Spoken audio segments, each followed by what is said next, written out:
Viva Voz, com Vera Magalhães.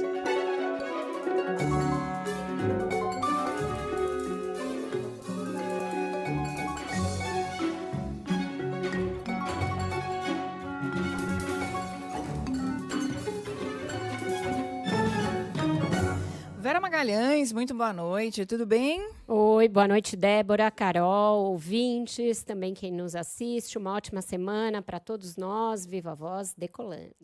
Oi, Vera.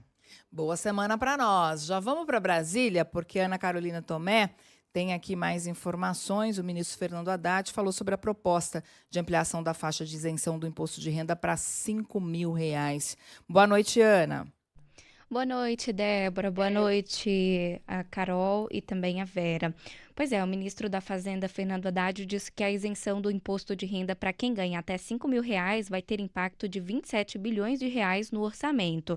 O projeto deve ser enviado nesta terça ao Congresso Nacional. De olho na popularidade do presidente, o governo decidiu marcar uma cerimônia que vai contar com a presença dos presidentes da Câmara e do Senado, além de líderes da base aliada. Segundo Haddad, o governo fez um recálculo do impacto da medida nas contas públicas. Na verdade era 32 e acho que são 27 agora, mas foi um recálculo. Este ano já vai ter uma correção por conta do aumento do salário mínimo. Hoje, são isentos do imposto de renda aqueles que ganham cerca de R$ 2.800. Para compensar a isenção maior, o governo pretende taxar os super-ricos, cobrando uma alíquota de até 10% sobre os rendimentos de quem ganha mais de R$ 50.000 por mês. Nessa regra, não entrariam os seletistas. Uma das hipóteses levantadas pela equipe econômica era acabar com a isenção do imposto de quem tem uma doença grave e ganha mais de R$ 20.000. A proposta foi barrada pelo presidente. E, Débora, se aprovada pelo Congresso, a isenção só passa a valer no ano que vem, portanto, em 2026. Volto com você. Obrigada, Ana Carolina, pelas informações. Agora, Vera, quando a gente fala de responsabilidade fiscal, não dá para deixar nenhum santo descoberto, né? E esse valor pode ser ainda maior, não? Exato, esse recálculo pegou todo mundo de surpresa. Eu até falei sobre esse assunto hoje no Viva Voz da hora do almoço com o Sardenberg, porque o cálculo anterior falava em algo entre 32 e 35 mil reais em termos de renúncia fiscal que o governo teria ao deixar de cobrar imposto de renda de quem ganha até 5 mil reais. A Ana Carolina já trouxe um esclarecimento importante que os seletistas vão ficar mesmo fora do projeto que taxa quem ganha mais de 50 mil. Então, quem é seletista e ganha mais de 50 mil e que já é cobrado na alíquota de 27,5%, não teria um adicional, que é esse imposto mínimo que o ministro está falando, de 10%. Então, aí ficaria para lucros e dividendos de acionistas de empresas e aí descontado o imposto de renda que a empresa já paga e também para quem é PJ, né, quem é profissional liberal e recebe ali como PJ, passaria a ter essa outra taxação adicional. E, Vera, pelo que eu entendi, esse recálculo também é uma tecnicalidade, assim, né? Porque o que o Haddad explicou é que vai ter uma elevação da isenção atual. Vai passar de 2.824 para 3.036. Então, a diferença para custear a isenção até 5.000 diminui. Mas você vai ter um aumento na taxa de isenção. Então, assim, o custo, no final das contas, uma coisa equilibra a outra, né? Eu entendi errado, eu que sou de humanas. É isso, eu acho como se ele estivesse dividindo o impacto, né? Esse ano já vai ter um pouquinho, e aí ele divide o que precisa ser compensado lá na frente. Mas, para aumentar para 3 mil e pouco, eu acho que no próprio orçamento desse ano já vai ter algum tipo de compensação. É verdade, é isso, Carol. Não tem muito espaço para ganho de arrecadação, a gente sabe disso, e tem resistência. Então, tudo vai ter de ser muito bem explicado, tudo vai ter de ser muito bem negociado, e tem muitos economistas que acham que o governo está subestimando esse impacto quando fala em 27 mil reais, e que, na verdade, pode ser maior do que isso, chegar... tinha economistas que falavam até em 40 mil, aí excetuado esse valor de 3 mil e pouco que já vai ser dado esse ano, Mesmo assim, eu acho que 27 mil está sendo uma expectativa bem otimista por parte do governo. Inclusive, ó, o Ari pergunta aqui, como é que vai ficar a alíquota de dedução? Isso vai mudar? Provavelmente sim, mas a gente também não sabe como é que isso vai ficar, né? Vai depender da aprovação da proposta, do projeto e dos desdobramentos. Inclusive, não sei se vai ser uma coisa tão fácil também, né, Vera, de se discutir no Congresso, porque você tira de um, tem que cobrar de outro. Exatamente, não vai ser fácil, tem muitos lobbies contra a ideia, por exemplo, de você cobrar imposto de rendas sobre lucros e dividendos, que são lobbies que se justificam pelo fato de que as empresas já pagam imposto de renda sobre esses mesmos lucros que depois são distribuídos na forma de dividendos.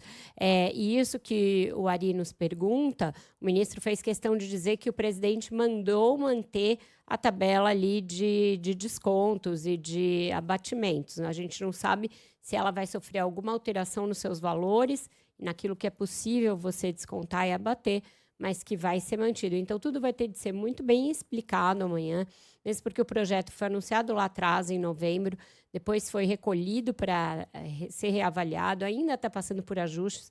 O ministro se reuniu com o presidente hoje, e aí o presidente ainda pediu ajustes em cima do que ele apresentou, e amanhã, antes de ir para o Congresso, vai ser previamente apresentado ao Hugo Mota e ao Davi Alcolumbre, num sinal de que ele quer testar também a receptividade da matéria junto aos presidentes da Câmara e do Senado. Então, eu acho que a gente está ainda num processo de aprimoramento dessa matéria e que ela pode sofrer muitas alterações antes mesmo de ir, e depois que for, também está sujeita a muita mudança dentro do próprio Congresso. Vera, qual você acha que vai ser de fato o impacto disso na avaliação do governo? É claro que é uma medida popular, né? Para quem ganha até R$5.000, se puder ter isenção, as pessoas vão ficar satisfeitas. Mas isso, você acha que não é uma bala de prata exatamente para melhorar a popularidade do governo, né?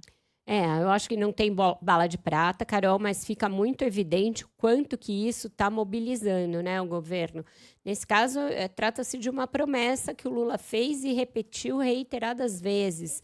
Então, ele precisa entregar. É algo que está ali na lista dele, que ele precisa ticar e precisa entregar. E já não entregou nos 2 primeiros anos e não vai entregar no terceiro. Vai ficar para ser uma coisa ali do próprio ano da eleição, com um impacto, portanto, menor do que aquele que poderia ter tido em termos daquilo que o próprio Haddad falava no primeiro vídeo, quando eles anunciaram que estavam entregando, que é dinamizar pequenos negócios, ou quem ganha até 5 mil ter um dinheiro a mais, uma renda a mais para investir, para se tornar também um empreendedor. Até o vídeo do Haddad já usava esse linguajar para falar com a classe média, que é uma das coisas que o governo está tendo dificuldade. Mas a gente vê que eles estão buscando outras coisas. Hoje mesmo, a Folha de São Paulo já traz uma matéria de que eles podem aumentar o valor do teto para você se habilitar a ter um financiamento pelo Minha Casa Minha Vida. Hoje em dia, para quem ganha até R$8.000, passaria a ser para quem ganha até R$12.000. Então, aumentando aí o escopo do Minha Casa Minha Vida para atingir uma faixa maior dessa mesma classe média que o governo acha que precisa atingir para melhorar a sua popularidade. Então, a gente tem aí várias medidas que, combinadas, podem ter esse efeito e podem surtir ali uma melhora na avaliação do presidente. Pois é, e esse time, eu não sei, eu fico na dúvida se esse time está correto ou não, porque a expectativa do governo é melhorar a credibilidade ainda em 2025 com esse projeto. Mas, na prática, a gente só vai sentir isso o ano que vem, em março, quando a gente começar a falar de novo em imposto de renda. Aí eles devem fazer peças publicitárias para destacar a importância dessa votação, mesmo porque a votação deve se estender, né, Débora, pelo primeiro semestre, talvez pelo ano todo. Então, eles precisam fazer agora, porque existe uma coisa que é o princípio da anualidade dos tributos. Então, uma mudança para valer para o ano que vem tem de ser aprovada esse ano. E eu acho que eles já vão começar a tentar trabalhar isso na comunicação, de modo a mostrar, olha, o governo está investindo em justiça social, em justiça tributária, etc. Antes da gente ir para o próximo tema, Carol, deixa eu só trazer a mensagem do Vital aqui. Muita gente curiosa, com muita dúvida, né, em relação a isso. Quem ganha até 5 mil vai ter devolução no IR, a gente não sabe ainda, Vital. Isso só vai ficar claro depois que a proposta for passar pelas discussões, ela for votada, ela for sancionada, é aí que a gente vai ter uma noção exata de como é que vai funcionar. Mas prometo que a gente traz todos os detalhes aqui para vocês. Bom, vamos mudar de assunto, gente, porque teve reunião do presidente Lula com o ex-presidente do Senado, Rodrigo Pacheco. Havia uma expectativa do Pacheco virar ministro, também de disputar o governo de Minas Gerais. O Igor Cardim tem os detalhes para nós. Parece que o Pacheco quer ficar onde está, né? Quer ficar no Senado. É isso, Igor? Boa noite. É isso mesmo, Carol. Boa noite para você, para Vera, para Débora. O ex-presidente do Senado, Rodrigo Pacheco, se reuniu com o presidente Lula no sábado, no Palácio da Alvorada, em uma reunião fora da agenda, e comunicou que não pretende assumir um ministério no governo. O senador chegou a ser cotado para integrar diferentes ministérios na Esplanada, entre eles o Ministério do Desenvolvimento, Indústria e Comércio, mas essa troca afetaria ali retirar o vice-presidente Geraldo Alckmin da pasta, o que geraria um desconforto político. E aí Pacheco disse que pretende permanecer no Senado e atuar como um aliado da base governista no Congresso, nas interlocuções ali do Planalto e também do Congresso. O presidente do Senado, Davi Alcolumbre, também participou deste encontro e aí, apesar de recusar um ministério, Pacheco deixou a porta aberta para a possibilidade de discutir o governo de Minas Gerais em 2026. Essa é a real pretensão dele e a opção que também agrada o presidente Lula. Além disso, o senador reafirmou o compromisso com as pautas prioritárias do governo, como a isenção que vocês falavam agora há pouco do imposto de renda para quem ganha até R$5.000 e a reforma do Código Civil. A decisão do Pacheco, do ex-presidente do Senado, não surpreendeu os aliados, que já tinham dito que o ex-presidente estava cauteloso sobre entrar no governo de vez. E aí, desde que deixou a presidência do Senado, o senador já manifestou interesse em algumas pastas, mas não houve movimentos concretos ali para reafirmar essa mudança. Com isso, ele optou por seguir no Legislativo e ajudar o governo lá no Senado.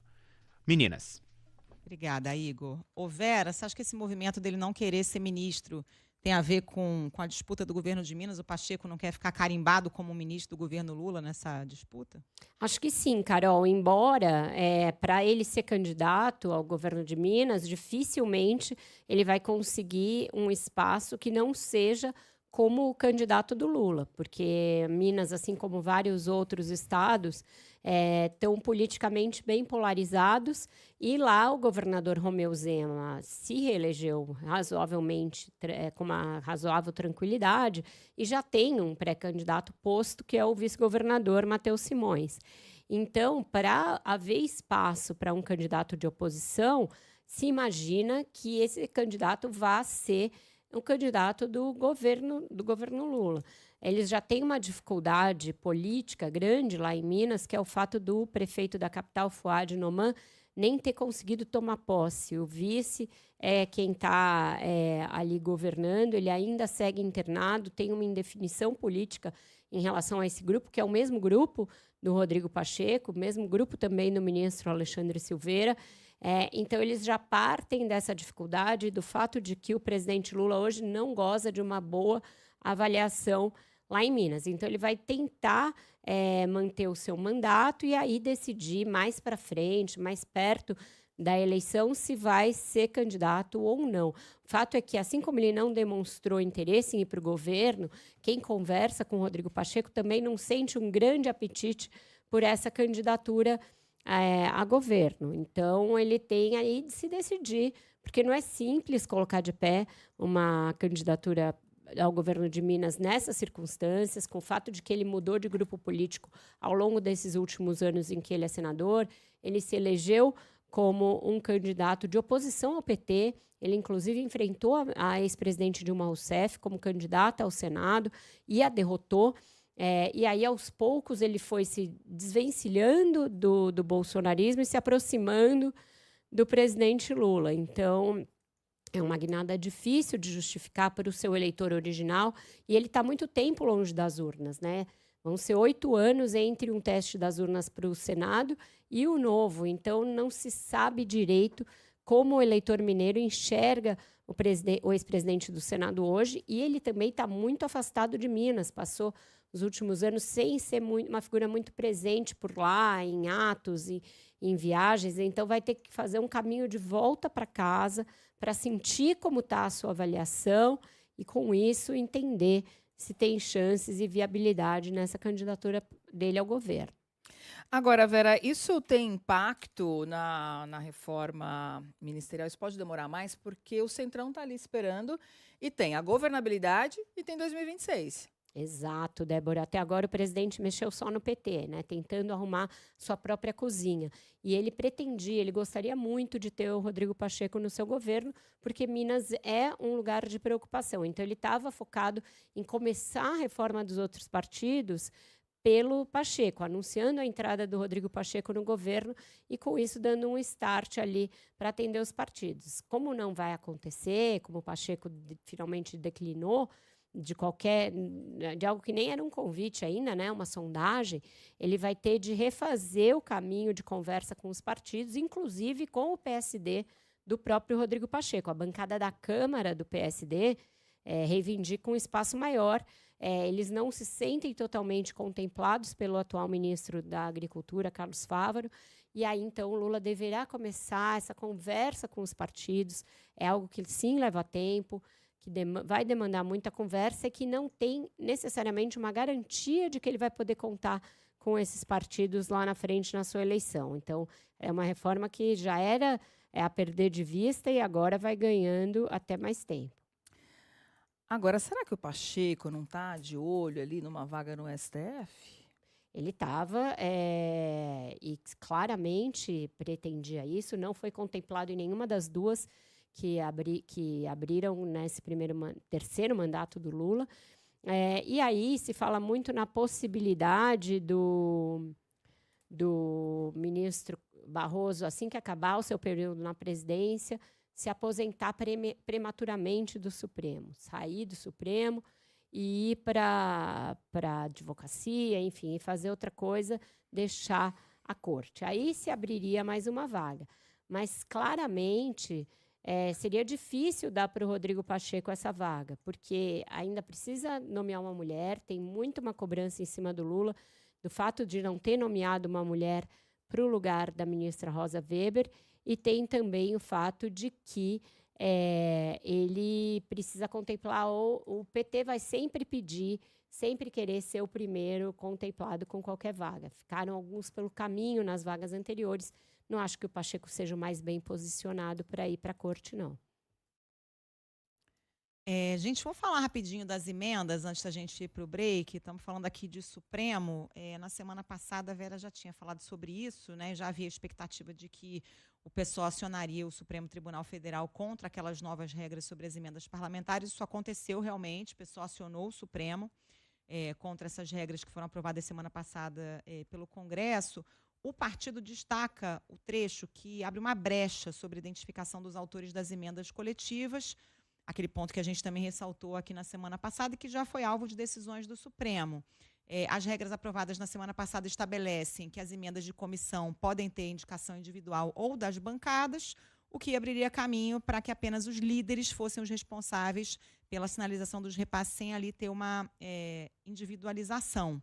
Isso vai contra o que vinha sendo combinado e acordado com o Supremo. Vera já tinha trazido a informação de que, a partir desta provocação, Flávio Dino poderia dar uma canetada aí, né, Vera? A gente até vai falar mais sobre o ministro Flávio Dino, porque hoje ele falou a respeito do julgamento do Bolsonaro e dos demais golpistas, ali acusados da trama golpista, e ele também deu uma pista do que deve acontecer sobre isso. Mas isso é muito relevante para o andamento das pautas do Congresso, até para essa discussão toda sobre a reforma do imposto de renda, porque o orçamento está lá parado, não tem previsão dele ser votado, ele pode ficar, na verdade, para abril, não deve ser votado essa semana, tudo porque não se sabe direito como vai se dar a liberação das emendas de agora em diante. O ministro tinha liberado, mas, em face disso tudo que aconteceu, deve haver um novo represamento. E aí, sem a votação do orçamento, a gente fica meio no escuro, inclusive quanto à isenção, aumento da faixa de isenção para R$ 3.000 e poucos já neste ano. Então, está tudo em suspenso. em razão desse assunto. A gente deve ter notícias ao longo dessa semana, eu imagino que amanhã mesmo já deva ter uma decisão do ministro, agora que o PSOL concretizou a reclamação, e isso vai condicionar todas as outras votações importantes do parlamento. Então, as coisas estão todas intrincadas, imbricadas, e a gente sabe que eles foram muito ousados, para dizer o mínimo, né? O editorial do Globo nesse fim de semana chamou a manobra de assintosa, e eu acho que é uma boa denominação, uma boa classificação para algo que pode jogar por terra toda a tentativa de acordo que foi feita até aqui. Você chamou de molecagem, né, Vera? Exato, eu fui um pouco menos erudita. Usei o vernáculo numa maneira mais popular. Muito bem, meninas. A gente faz agora mais um intervalo. Você fica com as notícias da sua região. Depois do repórter CBN. Voltamos na sequência com mais Viva Voz. 6h33 agora. Estamos de volta com Viva Voz. Eu, Débora Freitas, Carolina Moran e Vera Magalhães. Vera, muita gente perguntando aqui, o João Caldeira, querendo saber das manifestações de ontem, da manifestação de ontem, né? Pedindo anistia. O Hugo, que mora na Califórnia, também querendo saber mais sobre esse assunto. Vera já vai comentar isso também, mas antes nós vamos a Brasília, porque o Igor Cardim tem mais informações sobre os desdobramentos. O que o PL pretende fazer depois do ato de ontem no Rio de Janeiro? Igor, boa noite agora. Boa noite, Débora. Pois é, o Partido Liberal está mapeando o apoio ao projeto de lei que concede anistia aos envolvidos ali nos atos golpistas de 8 de janeiro de 2023. A legenda contabiliza até agora 197 parlamentares favoráveis, 90 contrários e 224 indecisos. E aí, para garantir a aprovação, são necessários 257 votos. E o partido pretende discutir a proposta na reunião de líderes desta quinta-feira para viabilizar mais adesões, especialmente entre os partidos do Centrão. Ouvi de lideranças lá da Câmara dos Deputados que isso deve ser tratado principalmente por conta deste ambiente dessa semana, dos atos que ocorreram ontem, e aí eles querem aproveitar essa pauta aí para poder tratar disso nesta quinta-feira. O líder do PL na Câmara, deputado Sóstenes Cavalcante, articula inclusive um pedido de urgência para levar o projeto diretamente ao plenário. A proposta tramita desde o ano passado e já encontra bastante resistência na base governista, que defende a punição dos responsáveis pelos ataques golpistas. O líder, inclusive, Sóstenes Cavalcante, declarou que busca garantir pelo menos 308 votos, um número equivalente ao necessário para aprovar uma PEC, como uma forma de demonstrar força política e enviar um recado ao Supremo Tribunal Federal, caso a Corte questione a constitucionalidade do projeto. A oposição considera a anistia um passo importante para a chamada pacificação nacional, que eles batem bastante nessa tecla. E aí ontem, inclusive, durante o ato, o Bolsonaro fez ataques diretos ao presidente Lula e disse que não vai fugir do país. Não vou sair do Brasil! Que golpe foi esse que o Mossad não ficou sabendo? Todas as narrativas contra mim foram para o espaço. Marielle Franco, Baleia, 100 imóveis do Vado Ribeira, móveis no Alvorada, joias, vacina, tudo foi embora. Sobrou a fumaça do golpe. Obrigada, Igor Cardim, pelas suas informações. O ato ontem foi bem mais esvaziado do que os bolsonaristas esperavam. Meninas, se falava ali em 1 milhão de pessoas e não tem a menor possibilidade. A gente está vendo, quem nos acompanha por imagens está vendo algumas fotos ali que mostram um momento de auge da aglomeração. Então, tem um pedaço pequeno da orla de Copacabana bem preenchido e depois vai ficando bem mais ralo. Foram feitas 3 medições, na verdade, né? Uma da Polícia Militar, que aferiu 400 mil pessoas, mas não apresentou nenhum critério para isso, e 2 medições aéreas, uma feita pela USP, pelo monitor que faz normalmente esse tipo de medição, ligado ao Pablo Hortelado, nosso ex-colunista, comentarista da Globo News, da Folha, do Globo, etc., que marcou 18.300 pessoas, e o Datafolha, que falou em 30 mil pessoas. Mas o fato é que foi bem menor do que manifestações bolsonaristas anteriores. A gente teve mais de 60 mil pessoas pelo mesmo monitor em 2022, 64 mil, e em 2024, 32.700. Então, vem num declínio a possibilidade de mobilização do bolsonarismo. Além disso, a manifestação ficou marcada por uma foto muito emblemática que mostra ali o reflexo, né, ali um contrassenso de você falar em anistia diante do que a gente tem. Então, o Alexandre Cassiano, do Globo, fez essa foto, que também está na nossa tela, que mostra um prédio lá com uma faixa com os dizeres sem anistia, ao mesmo tempo em que Bolsonaro, com a camisa do Brasil, discursa em favor da anistia com uma bandeira dos Estados Unidos, inclusive, bandeira do Brasil e outra dos Estados Unidos, e cartazes ali de louvação ao Donald Trump. Uma mistura de temas bastante pitoresca, inclusive, mas é isso. Então, um assunto que divide muito, divide também o Congresso. O Igor falou da estimativa do PL de chegar a quase 200 votos a favor da anistia, achou uma estimativa bastante otimista, para não falar muito exagerada, e também duvido que tenha facilidade de chegar ao plenário para votação um projeto como esse. O Hugo Mota se comprometeu com o PL a deixar a coisa andar, mas eu não acredito que vai ser fácil levar ao plenário, ainda mais com o Supremo com um calendário totalmente marcado para julgar esse caso, né? Então, eu acho muito difícil. Por falar nisso, o Guilherme Muniz já está com a gente aqui no estúdio, e o ministro Flávio Dino falou a respeito desse assunto. O presidente do Supremo, Roberto Barroso, também marcou um julgamento importante a esse respeito. Boa noite, Muniz. Esse negócio está andando rápido, né, no Supremo. Está andando, Vera. Boa noite para você, para Débora, Carol e ouvintes. Vou começar falando. Está fechado o microfone, gente. Do Muniz. Agora sim, estava fechado o microfone. Agora vai. Sim, te ouvimos bem, Muniz. Pode falar. Vou começar falando sobre a manifestação do ministro Flávio Dino, do Supremo Tribunal Federal, a respeito do andamento dessa investigação. Né, a gente ainda está sem o Muniz no ar. Aqui a gente está ouvindo aqui, pessoal, só para... Não, para mim não nós tá ouvimos não, aqui gente. Do estúdio da impressão que está saindo no ar, mas no ar não está saindo. A gente vai organizar, né, Vera, que é para o Muniz poder trazer a informação. Agora. Vamos ver agora, por favor. Agora sim, me ouvem? É aquele antigo que tem que apertar o botão, viu, Muniz? Se não apertar, não abre, não. Pior que estava aberto, estava com a luzinha acesa, estava tudo certo, e mesmo assim não ouvíamos. Vai entender, mas tudo bem. Rebelião das máquinas resolvida. Boa noite de novo, então, para todo mundo.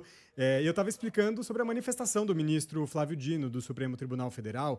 Ele rebateu aquelas críticas dos últimos dias sobre uma possível estratégia do Supremo Tribunal Federal para terminar o julgamento do inquérito sobre tentativa de golpe de Estado num possível compasso ali com o calendário eleitoral do país. Dino foi questionado durante um evento na Fiesp, a Federação das Indústrias do Estado de São Paulo, nesta segunda-feira, se o tribunal pretende dar uma resposta às acusações que envolvem o ex-presidente Jair Bolsonaro e aliados antes das eleições do ano que vem. Ele disse que não existe uma definição de ritmo de julgamento a partir do calendário eleitoral e reforçou que existe um código de conduta do Supremo e que ninguém vai violar essas regras por conta de calendário eleitoral ou interesses políticos. O Supremo não decide ritmos de julgamento a partir de contingências políticas. Os mesmos que hoje especulam se uma ação determinada está andando ou andará ou andaria mais rapidamente são os mesmos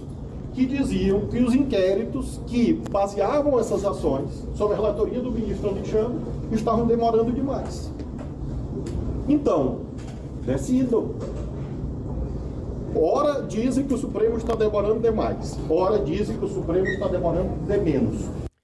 Dino também foi questionado sobre as discussões entre legislativo e judiciário a respeito das regras de transparência nas distribuições de emendas parlamentares. Até porque foi publicada nesta segunda-feira no Diário Oficial da União a resolução que foi aprovada pelo Congresso Nacional na semana passada, que estabelece novas regras para a indicação das emendas, com uma tentativa ali de alinhar essas regras às determinações recentes do Supremo. Mas o texto do parlamento mantém brechas para ocultar os padrinhos de algumas dessas emendas.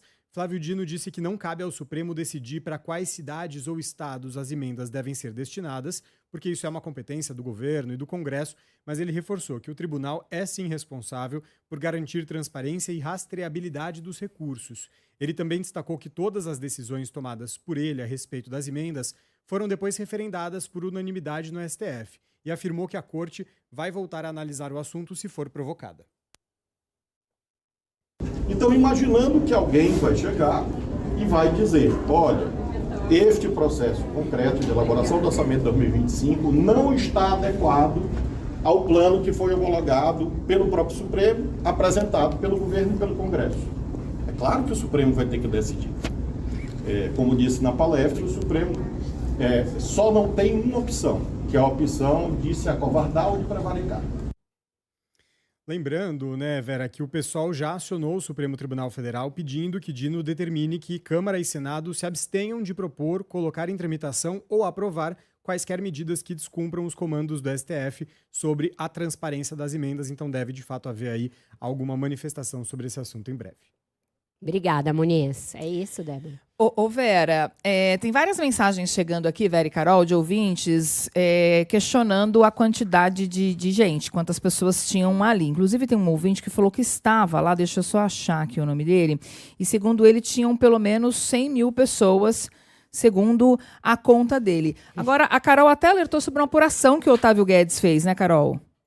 Gente, é só olhar a foto, né? Tem esse dado de 18 mil, o Datafolha deu 30 mil, a gente pode até considerar que tinha 30, mas é só ver a foto e você vê que não tinha 100 mil pessoas lá, é impossível ter, a imagem é muito clara, né? O Otávio trouxe essa apuração hoje na Globo News mais cedo, porque a PM do Rio de Janeiro chegou a dar um número oficial de 400 mil pessoas, que não tinha de jeito nenhum, é só você olhar a foto e ver que não tinha. A PM daqui do Rio não tem dado estimativa de público em atos políticos já há muito tempo, então até causou um certo estranhamento quando eles divulgaram, e não tinha 400 mil de jeito nenhum. A apuração do Otávio é que essa ordem teria partido do próprio governador Cláudio Castro, ou de alguém que falou em nome dele num telefonema para o comando da PM, o governo nega, mas a informação das fontes do Otávio são essas, de que a Polícia Militar divulgou essa estimativa de 400 mil a mando do governador Cláudio Castro, que estava no evento. Essa informação, claro, que foi divulgada aí nas redes bolsonaristas, né? É só olhar a foto e você vê que não tem 400 mil mesmo. E desde que o mundo é mundo, quem organiza a manifestação vai inflar os dados, né? Isso sempre aconteceu. Agora, por falar em governador, Tarcísio de Freitas, governador de São Paulo, estava lá, discursou. O que a gente pode tirar da fala de Tarcísio, Vera? De que ele está fechado com o Bolsonaro, vai manter essa lealdade a todo o custo, mesmo com custos pessoais para ele, porque aquela ideia de ele se apresentar como um bolsonarista moderado fica muito prejudicada quando ele vai lá e fala em anistia para golpistas e defende o Bolsonaro a despeito de todas as evidências mostradas pelo inquérito e pela denúncia, mas ele entende que qualquer futuro político que ele vá ter depende de não se mostrar desleal, não se mostrar um traidor, não se mostrar alguém que quer trair a quem o fez na política. Então, essa lealdade, por mais que tenha um custo, ele vai com ela. Tem também cobra um preço em termos de coerência, porque se você quer se mostrar um democrata e alguém mais moderado, você deveria se afastar, por exemplo, de afrontas ao Supremo Tribunal Federal. Ele, como governador do Estado, afrontar o Supremo Tribunal Federal e falar que tem perseguição, tem um preço também para ele institucional, mas ele está disposto a arcar com tudo isso em nome dessa lealdade, e porque muitos aliados dele acreditam que lá na frente, quando o Bolsonaro for indicar quem vai ser o candidato, uma vez que ele provavelmente vai estar inelegível, vai haver uma pressão muito grande para que esse candidato seja o Tarcísio, para que se unifique a direita em torno do nome dele. Então, a única chance dele receber esse aval, receber essa unção como candidato da direita, é ele ter ficado ali fiel ao Bolsonaro, mesmo com um custo grande em termos de imagem para ele. E a mesma Universidade de São Paulo, a USP, o pessoal do SEBRAP, que fez esse levantamento que chegou a 18 mil pessoas, perguntou para quem estava presente na manifestação quem seria o favorito para substituir Jair Bolsonaro no caso de inelegibilidade. E Tarcísio de Freitas apareceu como o favorito entre os entrevistados. Ele foi citado por 42% dos entrevistados como melhor nome para concorrer no lugar de Bolsonaro. Depois apareceu a ex-primeira-dama Michele Bolsonaro com 21% das menções, e os filhos do ex-presidente Eduardo e Flávio Bolsonaro foram citados por 16% e 6% dos ouvidos, respectivamente. É isso, Tarcísio esperando ser esse herdeiro, mas não vai fazer nada que afronte o Bolsonaro até lá. Então, tudo que ele precisa fazer, mesmo com esse desgaste, vai fazer, meninas. Muito bom. Então, até amanhã, Vera. Obrigada, viu? Até amanhã. O Viva Voz fica por aqui. Vocês continuam com a terceira hora do Ponto Final e a gente volta amanhã às 6 horas. Esperamos vocês. Até lá. Beijo, Vera.